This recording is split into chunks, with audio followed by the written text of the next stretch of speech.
Hi friends, പുതിയൊരു വീഡിയോയിലേക്ക് എല്ലാവർക്കും സ്വാഗതം. ഗിരി പറഞ്ഞതുപോലെ ഗോപിക അനുസരിച്ചു എന്ന് ആക്കി തീർക്കാൻ വേണ്ടിയിട്ട് ഗോപിക സഞ്ജുവിനെ അകത്തേക്ക് കയറ്റുകയാണ് കേട്ടോ. എന്നിട്ട് സഞ്ജുവും ശാലിനിയും പോയി കഴിഞ്ഞ ശേഷം ഗിരിയോട് പറയുകയാണ്, ഗിരി നീ പറഞ്ഞതുകൊണ്ട് മാത്രമാണ് സഞ്ജുവിനോട് ക്ഷമിച്ചത് എന്നൊക്കെ പറയട്ടോ. എന്തായാലും ഇനിയിപ്പോൾ എനിക്ക് പുറത്തേക്ക് വരാനൊന്നും മൂടില്ല, അതുകൊണ്ട് ഗിരി നീ പോയിക്കോ എന്നും പറഞ്ഞ് ഗിരിയെ അവിടെ നിന്ന് പറഞ്ഞയക്കാണ്. എന്നിട്ട് ഗോപിക മനസ്സിൽ ചിന്തിക്കുകയാണ്, ഇനിയിപ്പോൾ സഞ്ജുവും കൂടി ഇവിടേക്ക് വന്നു, ഇനി കുറച്ച് കളികളൊക്കെ നടത്തണം എന്നൊക്കെ ഇങ്ങനെ മനസ്സിൽ ചിന്തിച്ചു കൂട്ടാണ് കേട്ടോ. പിന്നീട് ഗോപിക സഞ്ജുവിന് ഭക്ഷണമൊക്കെ എടുത്തു കൊടുക്കാൻ കേട്ടോ. എന്നിട്ട് സഞ്ജു പറയണേ, എനിക്ക് മതി ആൻറ്റി എന്ന് പറയുമ്പോൾ, അത് പറ്റില്ല, നീ നന്നായിട്ട് കഴിക്കുക, ഈ പ്രായത്തിലാണ് നിനക്ക് ഭക്ഷണമൊക്കെ കഴിക്കാൻ പറ്റുകയുള്ളൂ എന്നും പറഞ്ഞ് നന്നായിട്ട് തന്നെ സൽക്കരിക്കുകയാണ്. അപ്പോൾ സഞ്ജു പറയുന്നുണ്ട്, ചാച്ചുവിൻ്റെ അഭിനയം ഒരു ഒന്നൊന്നര അഭിനയം തന്നെയായിരുന്നു. ഗിരിയുടെയും ശാലിനിയുടെയും മുന്നിൽ വെച്ച് ചാച്ചു നന്നായിട്ട് തന്നെയാണ് അഭിനയിച്ചത്, അവരൊക്കെ അത് വിശ്വസിച്ചിട്ടുണ്ട്. ശാലിനിക്കാണെങ്കിലോ എന്നെ ചാച്ചു അടിച്ചപ്പോൾ നല്ല സന്തോഷവുമായിട്ടുണ്ട്, അവരുടെ മുഖത്ത് ഞാൻ കണ്ടതാണ് എന്നൊക്കെ പറയട്ടോ. അത് പിന്നെ അങ്ങനെ തന്നെയല്ലേടാ ഞാൻ ചെയ്യേണ്ടത്, കാരണം നിൻ്റെ അച്ഛനാണ് ഇതിൻ്റെയൊക്കെ പുറകിലെന്നുള്ളത്, ഗോപാലേട്ടനാണ് ഇതിൻ്റെയൊക്കെ പുറകിലെന്ന് ശാലിനി അറിഞ്ഞാൽ പിന്നെ ഒരിക്കലും നിൻ്റെ അച്ഛനോട് ക്ഷമിക്കില്ല, കാരണം അവൾ അത്രയ്ക്ക് ഭ്രാന്തെടുത്ത് സ്നേഹിക്കുകയാണ് ഗിരിയെ. മഞ്ജുവിനെയും ഗിരിയെയും പിരിച്ച ശേഷം വീണ്ടും ഗിരിയെ സ്വന്തമാക്കണമെന്നാണ് ശാലിനി മനസ്സിൽ കരുതി കൂട്ടി വെച്ചിരിക്കുന്നത് എന്ന് പറയട്ടോ. ഞാൻ ഒരുപാട് ഉപദേശിച്ചു അവളേനെ, പക്ഷേ അവൾ അതിൽ നിന്നും പിന്മാറാൻ കൂട്ടാക്കുന്നില്ല എന്ന് പറയട്ടോ. അപ്പോൾ സഞ്ജു പറയണേ, ചാച്ചു നമുക്കതിനൊരു വഴി കണ്ടെത്താം, ഇനിയിപ്പോൾ ഞാൻ കൂടി ഇവിടേക്ക് വന്നതല്ലേ, അതുകൊണ്ട് നമുക്ക് എന്തെങ്കിലും ഒരു ഉപായം കണ്ടെത്തണം, എന്നിട്ട് ശാലിനിയുടെ മനസ്സിൽ നിന്നും ഗിരിയെ പറിച്ചു കളയണം, ഗിരിയോടുള്ള വെറുപ്പ് അവൾക്ക് കൂടി വരണം, അതിന് എന്തെങ്കിലും ഒരു ഐഡിയ നമുക്ക് രണ്ടുപേർക്കും കണ്ടെത്തണം, അല്ലാതെ ശാലിനി സത്യമെല്ലാം അറിഞ്ഞുകഴിഞ്ഞാൽ ഇതിൻ്റെയൊക്കെ പുറകിൽ അച്ഛനാണെന്ന് അറിഞ്ഞുകഴിഞ്ഞാൽ അവൾ പിന്നീട് ഒരിക്കലും അച്ഛനോട് ക്ഷമിക്കുകയുമില്ല എന്നൊക്കെയാണ് കേട്ടോ സഞ്ജു പറയുന്നത്. അതുകൊണ്ട് തന്നെ ഇനി നമുക്ക് എന്തെങ്കിലും ഒരു മാർഗം കണ്ടെത്തണം എന്നൊക്കെ സഞ്ജു പറയാണ്. പിന്നെ ഒരു സമാധാനമുള്ളത്, ഗിരിയുടെയും മഞ്ജുവിൻ്റെയും കല്യാണം കഴിഞ്ഞതോടുകൂടി മാധവിൻ്റെ കേസിൻ്റെ പുറകെ ഇനി മഞ്ജു പോവില്ല, അതാണ് ഇനിയിപ്പോൾ ആകെ ഒരു ആശ്വാസമുള്ളത്. കാരണം മഞ്ജു സ്റ്റേഷനിൽ എത്തിക്കഴിഞ്ഞാൽ ആ ഫ്രാൻസിസ് ഒരുപാട് പണികൾ മഞ്ജുവിന് കൊടുക്കുന്നുണ്ട്, അതുകൊണ്ട് മാധവൻ്റെ കേസിൻ്റെ കാര്യത്തിൻ്റെ പുറകെ മഞ്ജുവിന് പോവാനുള്ള സമയം കിട്ടില്ല. അത് കഴിഞ്ഞ് വീട്ടിലെത്തിക്കഴിഞ്ഞാലാണെങ്കിലോ ഗിരിയുടെ അമ്മയും അനിയത്തിയും ഒരുപാട് കഷ്ടപ്പെടുത്തുന്നുണ്ട്, അതുകൊണ്ട് തന്നെ ഇനിയിപ്പോൾ അക്കാര്യത്തിലുള്ള ടെൻഷൻ ഉണ്ടാവില്ല എന്നൊക്കെ പറയണേ. അപ്പോഴാണ് ശാലിനി അവിടേക്ക് വരുന്നത്. അങ്ങനെ ശാലിനിയെ കാണുമ്പോൾ വീണ്ടും ഗോപിക അഭിനയിക്കുകയാണ്. എന്നിട്ട് സഞ്ജുവിൻ്റെ മുന്നിൽ പറയുകയാണ്, എനിക്ക് നീ പറയുന്നതൊന്നും കേൾക്കണ്ട എന്നൊക്കെ പറഞ്ഞ് ദേഷ്യപ്പെടാൻ. അപ്പോൾ ശാലിനി അടുത്തേക്ക് വന്നിട്ട്, എന്താണ് ചാച്ചു, എന്താണ് പ്രശ്നം എന്ന് ചോദിക്കാണ്ട. ഞാൻ പറഞ്ഞില്ലേ അപ്പോഴും ചാച്ചുവിനോട് ഇവനെ വീട്ടിനകത്തേക്ക് കയറ്റരുത് എന്നുള്ളത്, അപ്പോൾ ചാച്ചു കേട്ടില്ലല്ലോ എന്ന് പറയട്ടോ.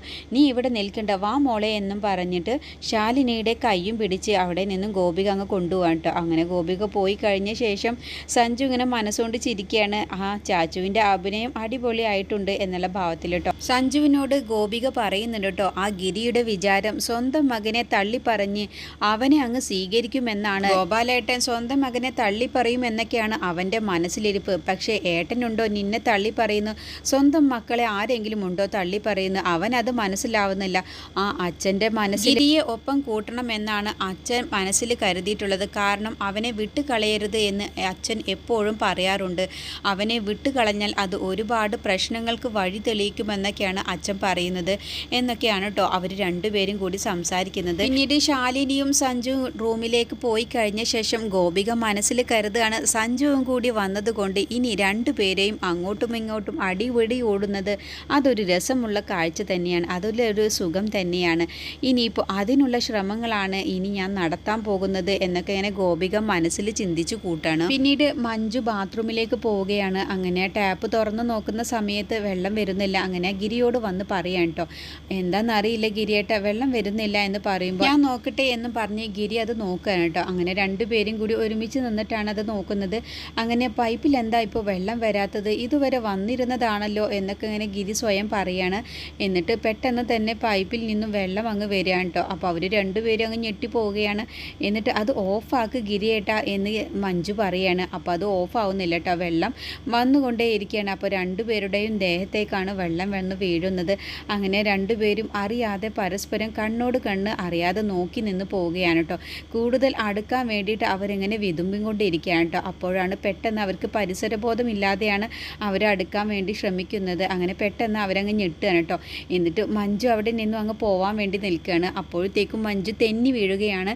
തെന്നി വീഴാൻ വേണ്ടി ഗിരി മഞ്ജുവിൻ്റെ വയറ്റിലങ്ങ് പിടിക്കുകയാണ് കേട്ടോ. അങ്ങനെ പെട്ടെന്ന് തന്നെ ഗിരി അങ്ങനെ ഒന്ന് പിടിക്കുമ്പോൾ മഞ്ജു വീണ്ടും ഗിരിയെ തന്നെ നോക്കി നിൽക്കുകയാണ് കേട്ടോ. അപ്പോൾ ഗിരിയും മഞ്ജുവിനെ തന്നെ കണ്ണോട് കണ്ണ് നോക്കി നിൽക്കുകയാണ്. എന്നിട്ട് പെട്ടെന്ന് ഗിരി അങ്ങ് ഞെട്ട്, അപ്പോൾ മഞ്ജു അങ്ങ് ഞെട്ടി പോവാണ് കേട്ടോ. എന്നിട്ട് രണ്ടുപേരും എന്താ ഇപ്പോൾ വെള്ളം നേരാക്കാൻ വേണ്ടി വന്നിട്ട് ഇപ്പോൾ ഞങ്ങളിപ്പോൾ എന്താ ഇങ്ങനെ നിന്ന് പോയത് എന്നുള്ള ഭാവത്തിലോട്ടോ. അങ്ങനെ ഗിരി ബാത്റൂമിൽ നിന്നും പുറത്തേക്ക് ഇറങ്ങാണ്. ആ സമയത്താണ് ഗിരിയുടെ അമ്മ ഭാനു അമ്മ ഡ്രസ്സുമായിട്ട് അവിടെ നിന്നും അങ്ങ് പോരുകയാണ് കേട്ടോ. അപ്പോൾ അവരുടെ റൂമിൽ ഗിരി ഇങ്ങനെ ആകെ കുളിച്ച് നിൽക്കുന്നത് കാണുമ്പോൾ എന്താ പറ്റി ഗിരി, നീ എന്താ ആകെ നനഞ്ഞിരിക്കുന്നേ എന്ന് ചോദിക്കാൻ. അത് പിന്നെ അമ്മ എന്നങ്ങ് പറയുമ്പോഴത്തേക്കും അവിടേക്ക് മഞ്ജുവും കൂടി വരികയാണ്. ഇതാ ഗിരിയേട്ട തോർത്ത്, ഇതാ തല തോർത്തിക്കോ എന്നും പറഞ്ഞ് കൊടുക്കാൻ വേണ്ടിയിട്ടാണ് കേട്ടോ മഞ്ജു വരുന്നത്. അപ്പോൾ മഞ്ജുവും ആകെ മൊത്തത്തിൽ നനഞ്ഞു നിൽക്കുന്നത് ഭാനു അമ്മ കാണാൻ കേട്ടോ. അങ്ങനെ ഭാനു അമ്മ ഒന്നും മിണ്ടാതെ ദേഷ്യത്തോട് കൂടിയിട്ട് അവിടെ നിന്ന് അങ്ങ് പോവാട്ടോ. അപ്പോൾ ഗിരി പറയുന്നുണ്ട്, അമ്മ ഒന്നും ഉണ്ടായിട്ടില്ല, ഞാനത് ബാത്റൂമിലെ ടാപ്പ് നേരാക്കാൻ വേണ്ടി പോയതാണ്, അമ്മ സത്യമായിട്ടും ഒന്നും സംഭവിച്ചിട്ടില്ല എന്നൊക്കെ പറഞ്ഞ് ഗിരി ഇങ്ങനെ ആകെ പേടിച്ച് വരച്ചോണ്ടാണ് കേട്ടോ ഭാനു അമ്മയോട് ഇങ്ങനെ പറയുന്നത്. പക്ഷേ അതൊന്നും കേൾക്കാതെ ഭാനു അമ്മ അവിടെ നിന്ന് പോകുമ്പോൾ അമ്മയെ സത്യമായിട്ടും ഒന്നും സംഭവിച്ചിട്ടില്ല എന്നൊക്കെ ഇങ്ങനെ ഗിരി പേടിയോട് കൂടിയിട്ട് ഇങ്ങനെ പറയാൻ ശ്രമിക്കാൻ കേട്ടോ. അങ്ങനെ മഞ്ജു ഇതാ ഗിരിയേട്ട തോർത്ത് ഇതാ എന്നും പറഞ്ഞ് കൊടുക്കട്ടോ. അവളുടെ ഒരു തോർത്ത് എന്നും പറഞ്ഞ് തലയൊക്കെ ഗിരി തോർത്താണ്. അപ്പോൾ മഞ്ജു ഇങ്ങനെ പുഞ്ചിരിക്കുകയാണ് കേട്ടോ. ഗിരിയുടെ ആ പെരുമാറ്റമൊക്കെ ഇങ്ങനെ കാണുമ്പോൾ, അമ്മയെ കാണുമ്പോഴത്തെ പേടിയൊക്കെ കാണുമ്പോൾ മഞ്ജുവിന് ഇങ്ങനെ പുഞ്ചിരി വരികയാണ്. അങ്ങനെ മഞ്ജു ബാത്റൂമിലേക്ക് കയറിയിട്ട് കഥകങ്ങ് കുറ്റിയിടാണ് കേട്ടോ. പിന്നീട് ഗോപിക സ്റ്റേഷനിലേക്ക് വരികയാണ് കേട്ടോ. അരവിന്ദാക്ഷൻ സാറിനെ കൊണ്ട് ബാറിൻ്റെ കാര്യത്തിനുള്ള പേപ്പറിൽ ഒപ്പിടിക്കാൻ വേണ്ടിയിട്ടാണ് വരുന്നത്. അങ്ങനെ ഗോപിക ഒരുപാട് ഫോൺ ചെയ്തിട്ടുണ്ടാവും കേട്ടോ അരവിന്ദൻ. അപ്പോൾ ആ സമയത്ത് അരവിന്ദൻ ഫോൺ എടുത്തിട്ടുണ്ടാവില്ല, കാരണം കമ്മീഷണർ അവിടേക്ക് വന്നിട്ടുണ്ടാവും കേട്ടോ. കമ്മീഷണർ മേഡം വന്നിട്ട് കാര്യങ്ങളൊക്കെ ചോദിച്ചറിയാണ്. എന്താണ് ഈ സ്റ്റേഷനെ കുറിച്ച് ഒരുപാട് പരാതിയാണല്ലോ കിട്ടുന്നത്, എന്താ ഇവിടെയുള്ളവർ മൊത്തത്തിൽ എല്ലാവരും ലീവാണോ എന്നൊക്കെ ഇങ്ങനെ ചോദിച്ചറിയാട്ടോ ദേഷ്യത്തിൽ. ഇവിടെയുള്ളവരൊക്കെ ഫ്രാൻസിസിനെ പോലെ വലിയവരെ താങ്ങി നടക്കുന്ന ആളുകളാണ്, അതുകൊണ്ടാണ് അവരൊക്കെ തോന്നുന്ന സമയത്ത് വരുന്നതും പിന്നെ രാഷ്ട്രീയക്കാരുമായിട്ട് ഒരുപാട് പിടിപാടും കാര്യങ്ങളൊക്കെ ഉള്ളവരാണ്, അതുകൊണ്ട് ഒന്നും ചെയ്യാൻ കഴിയുന്നില്ല എന്നൊക്കെയാണ് കേട്ടോ അരവിന്ദൻ പറഞ്ഞു കൊടുക്കുന്നത്. അങ്ങനെ ഐശ്വര്യ കമ്മീഷണർ അങ്ങ് ചൂടാവുകയാണ്, ഇങ്ങനെ വിട്ടാൽ ശരിയാവില്ല. അങ്ങനെ അവർ സംസാരിച്ചുകൊണ്ടിരിക്കുന്ന സമയത്താണ് ഗോപിക അവിടേക്ക് വരുന്നത്. അപ്പോൾ ഫ്രാൻസിസ് പറയുന്നുണ്ട്, ഇപ്പോൾ അകത്തേക്ക് പോവേണ്ട, കമ്മീഷണർ മേഡം നല്ല ചൂടിലാണ് എന്ന് പറയട്ടെ. അതിനെന്താ, എനിക്ക് ആരെയും പേടിയൊന്നുമില്ല, ഞാൻ ആരാണെന്നുള്ളത് അവരെ അങ്ങ് കാണിച്ചു കൊടുത്തേക്കാം എന്നും പറഞ്ഞ് വെല്ലുവിളിയോട് കൂടിയിട്ടാണ് കേട്ടോ ഗോപിക അവിടേക്ക് ചെല്ലുന്നത്. അങ്ങനെ ഗോപിക പോലീസാണ് എന്നുള്ളൊരു ബഹുമാനം പോലും കൽപ്പിക്കാതെയാണ് കേട്ടോ ഗോപിക അവിടെ ചെന്നങ്ങ് നേരെ കസേരയിൽ അങ്ങ് കമ്മീഷണറുടെ മുന്നിൽ അങ്ങ് ഇരിക്കേണ്ട. അത് കാണുമ്പോൾ കമ്മീഷണർക്ക് നല്ല ദേഷ്യം വരികയാണ് കേട്ടോ. എന്നിട്ട് ആരാ എന്ന് ചോദിക്കുമ്പോൾ, ഞാനോ, എൻ്റെ പേര് ഗോപിക, എന്നെ പറഞ്ഞാൽ മനസ്സിലാവില്ല, ഞാൻ കുറച്ചു കാലം US-ലായിരുന്നു, പക്ഷേ എൻ്റെ ഏട്ടൻ്റെ പേര് പറഞ്ഞാൽ നിങ്ങൾക്ക് മനസ്സിലാവും, ഗോപാൽജി എന്ന് പറയട്ടോ. ആ കള്ള് ഷാപ്പ് നടത്തുന്ന ആളുടെ പെങ്ങളാണോ എന്നങ്ങ് ഒരു മോശമായിട്ട് തന്നെയാണ് കേട്ടോ കമ്മീഷണർ പറയുന്നത്. അത് കേൾക്കുമ്പോൾ ഗോപികയ്ക്ക് അങ്ങ് ദേഷ്യം വരുന്നുണ്ട്. അങ്ങനെ ഗോപിക പറയണേ, ഞാനിപ്പോൾ ഇവിടേക്ക് വന്നത് ഈ പേപ്പറിൽ ഈ NOCയിൽ ഒരു ഒപ്പിട്ട് വാങ്ങണം, അതും ഈ അരവിന്ദൻ്റെ കയ്യിൽ നിന്നും, അതിന് വേണ്ടിയിട്ടാണ് വന്നത്. ഞാൻ കുറേ ഫോൺ വിളിച്ചു, പക്ഷേ അരവിന്ദൻ ഫോൺ എടുക്കുന്നില്ല. അത് ചിലപ്പോൾ നിങ്ങളുമായി സംസാരിക്കുന്നത് കൊണ്ടാവും എന്നൊക്കെ പോലീസിന് ഒരു ബഹുമാനമില്ലാതെ ഗോപിക സംസാരിക്കുമ്പോൾ അത് കേൾക്കുമ്പോൾ ദേഷ്യം പിടിക്കാൻ കേട്ടോ കമ്മീഷണർക്ക്. എന്നിട്ട് എണീക്കടി എന്നങ്ങ് പറഞ്ഞിട്ട്, നീ ആരോടാണ് ഈ സംസാരിക്കുന്നത്, ഞങ്ങളെയൊന്നും നീ ബഹുമാനിക്കേണ്ട, പക്ഷേ ഈ യൂണിഫോമിനെയെങ്കിലും നിനക്കൊന്ന് ബഹുമാനിച്ചൂടെ എന്ന് പറയുമ്പോൾ, നിങ്ങൾ ആരോടാണ് സംസാരിക്കുന്നത് എന്ന് നിങ്ങൾക്കറിയില്ല എന്ന് പറട്ടോ. നീ ആരായാലും എനിക്കെന്താ, നീ സംസാരിക്കേണ്ട രീതി ഇങ്ങനെയല്ല എന്നും പറഞ്ഞ് ദേഷ്യപ്പെട്ട് കമ്മീഷണർ വീണ്ടും അങ്ങ് ദേഷ്യപ്പെടാട്ടോ.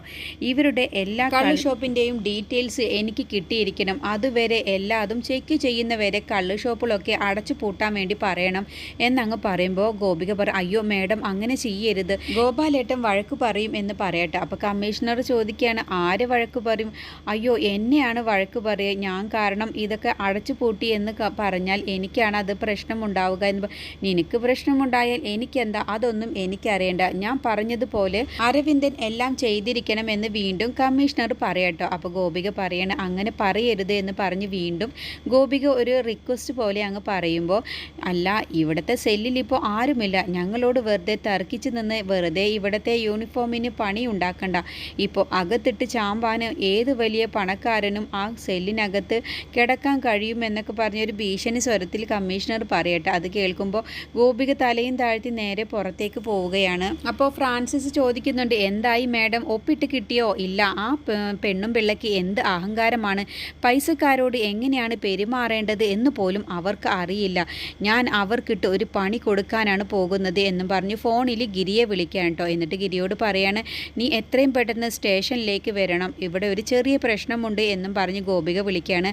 അപ്പോൾ ഫ്രാൻസിസ് പറയാം, അത് വേണോ മാഡം, ഐശ്വര്യയും ഗിരിയും കൂടി അങ്ങോട്ടും ഇങ്ങോട്ടും ഏറ്റുമുട്ടിൽ അത് വലിയ പ്രശ്നമായി തീരും, അതിന് വെറുതെ വഴിയൊരുക്കണോ എന്ന് ചോദിക്കുമ്പോൾ, അതൊന്നും എനിക്കറിയണ്ട, ഞാൻ ആരാണെന്നുള്ളത് അവരെ അറിയിച്ചിട്ട് തന്നെ കാര്യം എന്നൊക്കെ ഗോപിക വെല്ലുവിളിയോട് കൂടിയിട്ടാണ് കേട്ടോ സംസാരിക്കുന്നത്. അങ്ങനെ അവിടേക്ക് ഗിരി വരികയാണ്. എന്താ മാഡം എന്ന് ചോദിക്കുമ്പോൾ, ബാറിൻ്റെ ആവശ്യത്തിന് വേണ്ടിയിട്ട് ഈ പേപ്പറിൽ ഒരു സൈൻ ചെയ്യണം, അത് എനിക്ക് ഇവിടെ നിന്ന് കിട്ടണം, അത് തരില്ല എന്നൊക്കെയാണ് പറയുന്നത്. ഗിരി, നീ അത് വാങ്ങിച്ചു തരണം എന്ന് പറഞ്ഞു. അതിനെന്താ, ഞാൻ തന്നെ വാങ്ങിച്ചു തരാം എന്നും പറഞ്ഞ് ആ പേപ്പറും വാങ്ങിയിട്ട് ഗിരി സ്റ്റേഷനിലകത്തേക്ക് കയറാൻ പോവാണ് കേട്ടോ. ഈ സമയത്ത് ഗിരിയുടെ വീട്ടിലേക്ക് ഗിരി കാരണം 2 ഗുണ്ടകൾ 1 വർഷമായി ജയിലിനകത്ത് ശിക്ഷ അനുഭവിച്ചിട്ട് വരാൻ കേട്ടോ. അങ്ങനെ അവർ പറയുകയാണ്, അല്ല ഇവിടെ ഗിരിയേട്ടൻ ഇല്ല എന്നുള്ളത് ഉറപ്പല്ലേ മാത്യു എന്ന് ചോദിക്കാൻ കേട്ടോ. അങ്ങനെ അയാൾ പറയാണ്, ഇല്ല ഇവിടെ ഇല്ല, നമുക്ക് ധൈര്യമായിട്ട് കയറിയിട്ട്, ഇവിടെ പെണ്ണുങ്ങൾ മാത്രമേ ഉള്ളൂ, അപ്പോൾ നമുക്ക് ധൈര്യമായിട്ടൊന്ന് വരട്ടിയിട്ട് പോകാം എന്നും പറഞ്ഞ് അവർ 2 പേരും കൂടി അകത്തേക്ക് വരികയാണ് കേട്ടോ.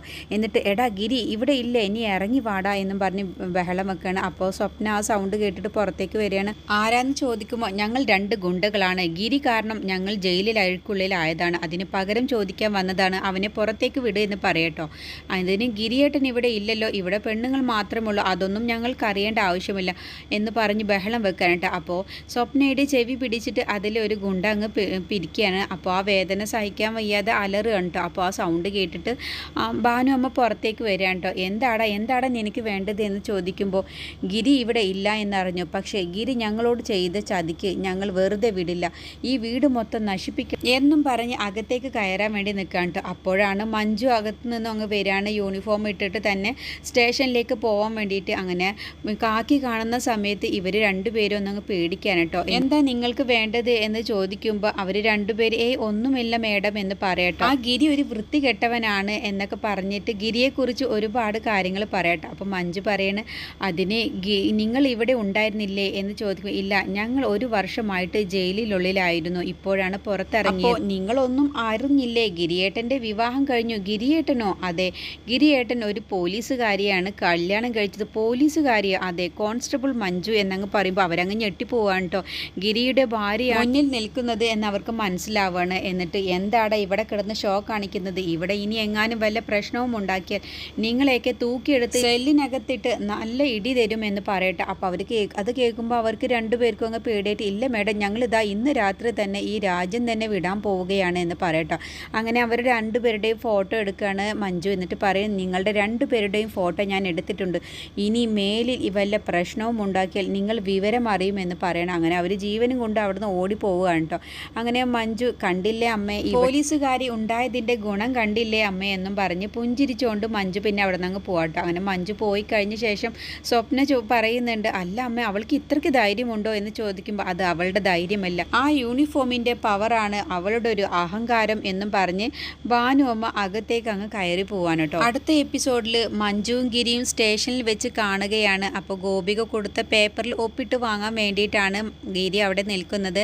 അങ്ങനെ മഞ്ജു ഗിരിയോട് പറയുന്നുണ്ട്, എൻ്റെ ജോലിക്കിടയിൽ എന്തെങ്കിലും ആവശ്യം വന്നാൽ ഞാൻ ഗിരിയേട്ടൻ്റെ പേര് ഉപയോഗിക്കും, അത് എൻ്റെ അവകാശമല്ലേ എന്നൊക്കെ അങ്ങനെ പറയാൻ കേട്ടോ. അപ്പോൾ മഞ്ജുവിന് എന്തെങ്കിലും ജോലിയിലൊരു പ്രശ്നങ്ങളൊക്കെ വരുന്ന സാഹചര്യത്തിൽ ഗിരിയുടെ ഭാര്യയാണ് ഞാൻ എന്ന് പറയും എന്നാണ് കേട്ടോ മഞ്ജു. ഗിരിക്ക് വേണ്ടിയിട്ടുള്ള ഒപ്പിട്ട് വാങ്ങുന്നത് മഞ്ജുവിൻ്റെ സഹായത്തോടു കൂടി തന്നെ ആയിരിക്കും കേട്ടോ. പിന്നീട് വീട്ടിലെത്തിയ ശേഷം ഗിരി വീണ്ടും മഞ്ജുവിനോട് ദേഷ്യപ്പെട്ട് സംസാരിക്കുമ്പോഴൊക്കെ ഗിരിയോട് മഞ്ജു പൊട്ടിക്കരഞ്ഞോണ്ട് പറയുന്നുണ്ട് കേട്ടോ. ഗിരിയേട്ടനോട് ഞാൻ എന്ത് ദ്രോഹമാണ് ചെയ്തത്, എന്നെ ഇങ്ങനെ വെറുക്കാനേ എന്നൊക്കെ ചോദിക്കുമ്പോൾ ഗിരിക്ക് നല്ല സങ്കടം വരികയാണ് മഞ്ജുവിൻ്റെ ആ ഒരു കരച്ചിലും വിഷമമൊക്കെ കാണുമ്പോൾ കേട്ടോ. അങ്ങനെ ഗിരി മഞ്ജുവിനെ ആശ്വസിപ്പിക്കാൻ വേണ്ടിയിട്ട് മഞ്ജുവിൻ്റെ ഷോൾഡറിൽ കൈ വെക്കാൻ വേണ്ടി നോക്കുന്നുണ്ട്.